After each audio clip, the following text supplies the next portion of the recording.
अस्सलाम वालेकुम। आज का मौजू है पाकिस्तान तहरीक-ए-इंसाफ को बिल आखिर लाहौर में 44 शराइत के साथ जलसा करने की इजाज़त दे दी गई। डिटेल में जाने से पहले मेरी दरख्वास्त है कि जिन्होंने अभी तक चैनल को सब्सक्राइब नहीं किया वो चैनल को सब्सक्राइब करें, बेल आइकन को प्रेस करना बिल्कुल ना भूलें ताकि मेरे आने वाले वीलॉग आप तक बर वक्त पहुँचते रहें। बिल आखिर हाई कोर्ट के हुक्म से और आज तहरीक इंसाफ वकला विंग और अपोजिशन लीडर अहमद खान भचर साहब के साथ इंतज़ामिया के कमोबेश 3 घंटे के मुज़ाकरात के बाद इंतज़ामिया ने पाकिस्तान तहरीक इंसाफ को जलसा करने की इजाज़त दे दी।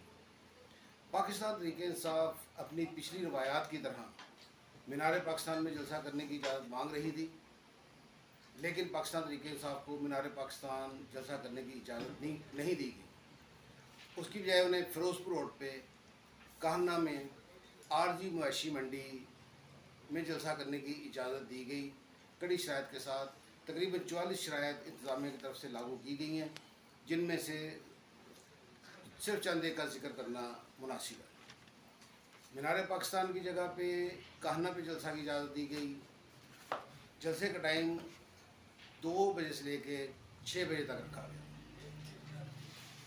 अगली शराइत जलसा गाह के इर्द गिर्द पाड़ लगाना इंतज़ामिया की जिम्मेदारी होगी।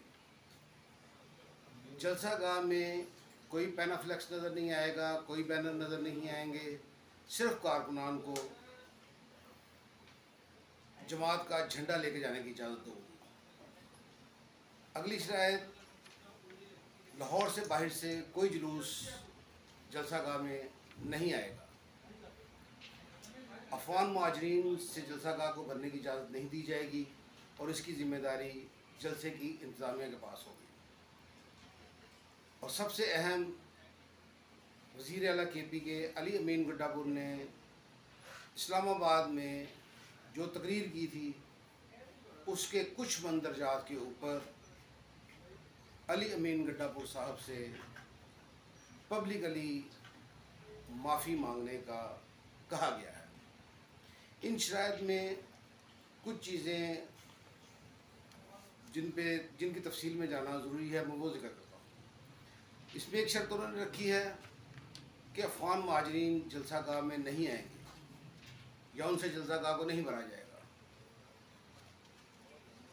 इस चीज़ को इंश्योर करना ना तो इंतज़ामिया के बस की बात है, क्योंकि जब जलसा हो रहा होता है तो बहुत सारे लोग जलसा गाह की तरफ मूव कर रहे होते हैं, तो एक एक आदमी को चेक करना, उसका शनाख्ती कार्ड चेक करना, उसकी शनाख्त को चेक करना तकरीबन नहीं मुकम्मल नामुमकिन होता है। जलसा गाह के गिर्द बाड़ लगानी है वो तो उसमें कोई इतराज़ वाली बात नहीं है, वो तो पहले भी जलसा गाह को बाड़ लगाई जाती है या टेंट लगा के उनको कवर किया जाता है। लेकिन जलसा गाह के अंदर कोई पैनाफ्लेक्स नज़र नहीं आएगी, कोई बैनर नज़र नहीं आएगा, सिर्फ झंडे नज़र आएंगे। ये इंतज़ामिया की बुकलाहट का सबूत है, क्योंकि कोई भी जलसा गाह पैनाफ्लेक्स और होर्डिंग्स के बगैर नामुकम्मल होती है। जो स्टेज लगता है, आजकल तो स्टेज ही कंटेनर्स के साथ लगते हैं, तो कंटेनरों के पीछे ही जो इतनी बड़ी फ्लैक्स लगती है, अगर वही नहीं लगेगी तो जलसा किस तरीके से मुमकिन हो सकेगा। लाहौर से ये जलसा सिर्फ लाहौर तक महदूद रहेगा, ये इंतज़ामिया ने शर्त रखी है। मैं समझता हूँ कि 1986 में जब मोहतरमा बेनज़ीर भुट्टो ने अपनी जला वतनी ख़त्म की और वो लाहौर में, तो उनका एक फ़कीदुल मिसाल इस्तकबाल हुआ था। उस इस्तकबाल से जलसों में एक रवायत बनी, उसमें पूरे पाकिस्तान से, सिर्फ पंजाब से नहीं, KP से भी, सिंध से भी, KP के उस वक्त सुबह इस्ताद हुआ करता था, बलूचिस्तान से, आज़ाद कश्मीर से, दूर दराज इलाकों से, हर जगह से लोगों ने लाहौर पहुंचकर उनका इस्तकबाल किया। तो लाहौर एयरपोर्ट से लेके मीनार पाकिस्तान तक का तमाम रास्ता आवाम से खचाखच भरा हुआ था और मीनार पाकिस्तान भी फुल भरा हुआ था। उस वक्त जो रवायत कायम हुई, उस रवायत को बेनज़ीर भुट्टो के बाद तमाम कायदीन ने जारी व सारी रखा। तो तकरीबन 40 साल का ये पीरियड बनता है। 38-39 साल बनते हैं, आप 40 साल इसको समझें कि तकरीबन 40 साल का एक सिस्टम चल रहा था कि जो भी मरकज़ी कायदीन किसी भी पार्टी के वो जलसा करते थे, वो पूरे पाकिस्तान से जहाँ जहाँ तक उनकी फॉलोइंग है वहाँ से वो लोगों को जलसागाह में लेके आते थे। लेकिन इस दफ़ा इंतज़ामिया ने कहा है कि जनाब लाहौर से बाहर से किसी को जलसागाह में आने की इजाज़त नहीं दी जाएगी।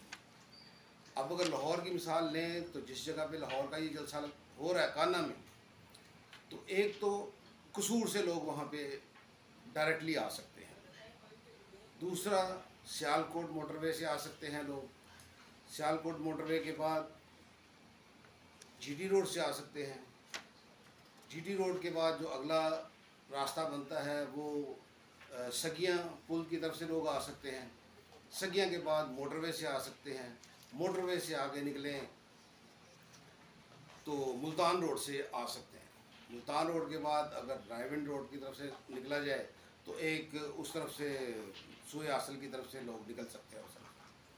तो जब पूरे पंजाब इन 5-6 रास्तों से लोग जलसागाह की तरफ मूव कर रहे होंगे, तो जब ये एंट्री पॉइंट पे पहुंचेंगे तो ज़बरदस्त किस्म की का घुमसान का रन पड़ने का अंदेशा है।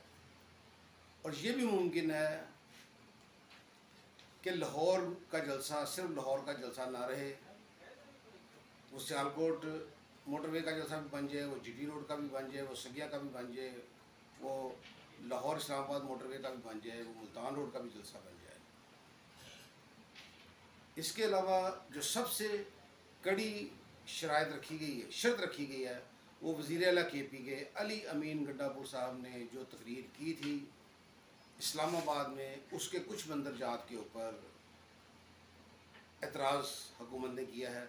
और उस एतराज़ को दूर करने के लिए एक तो उन्होंने कहा है कि अली अमीन गंडापुर ने पब्लिकली ख़िताब किया है और पब्लिकली वो इसके ऊपर माफ़ी मांगे। अगर वो माफ़ी नहीं मांगेंगे तो जलसा मनसूख भी वो कर सकते हैं, या अली अमीन गंडापुर को मुमकिन है कि वो स्टेज तक ना पहुँचने दें। तो यहाँ पे भी एक बदमज़गी होने का अंदेशा इसलिए है कि जब पाकिस्तान तहरीक इंसाफ वकला विंग के लोग बाहर निकले इजाज़त लेके, तो उन्होंने जो अगली प्रेस कॉन्फ्रेंस की, उस प्रेस कॉन्फ्रेंस में उन्होंने अली अमीन गंडापुर साहब के लाहौर में होने वाले ख़िताब की ज़िम्मेदारी लेने से इनकार कर दिया।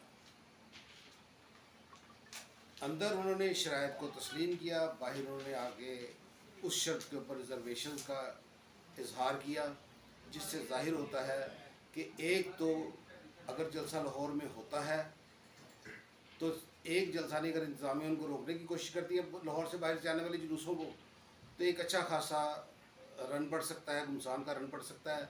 और अगर गुमसान का रन नहीं पड़ता, तहरीक इंसाफ के वर्कर्स होश का दामन रखते हैं, उनके साथ आने वाले कायदीन, जिस तरह कहा जा रहा है कि जिस जगह हमें रोकने की कोशिश की गई हम उसी जगह पे एक जलसा करेंगे, तो कल कहना लाहौर के साथ साथ काफ़ी सारे मुकामात पे भी जलसा होने के इम्कानात वाज़े रोशन है। अली अमीन गंडापुर कल जलसा शुरू होने से पहले 2 बजे तक अपनी तकरीर के कुछ मंदरजात के ऊपर माजरत करते हैं, या कोई वजाहत देते हैं या नहीं देते, इसका इंतज़ार जलसे तक करते हैं। आज तक के लिए इतना ही। अगले वीलॉग में इंशाअल्लाह ताला अदालती इस्लाहात के नाम पे जो तरमीम की गई लेकिन नहीं हो सकी, पास नहीं हो सकी, और उन्होंने हुकूमत ने उसके ऊपर जो मज़ीद इक़दामात किए हैं उनके मुस्बत और मनफी पहलुओं पे आने वाले वीलॉग में गुफ्तगू करेंगे। अब तक के लिए इतना ही। खुदा हाफिज़।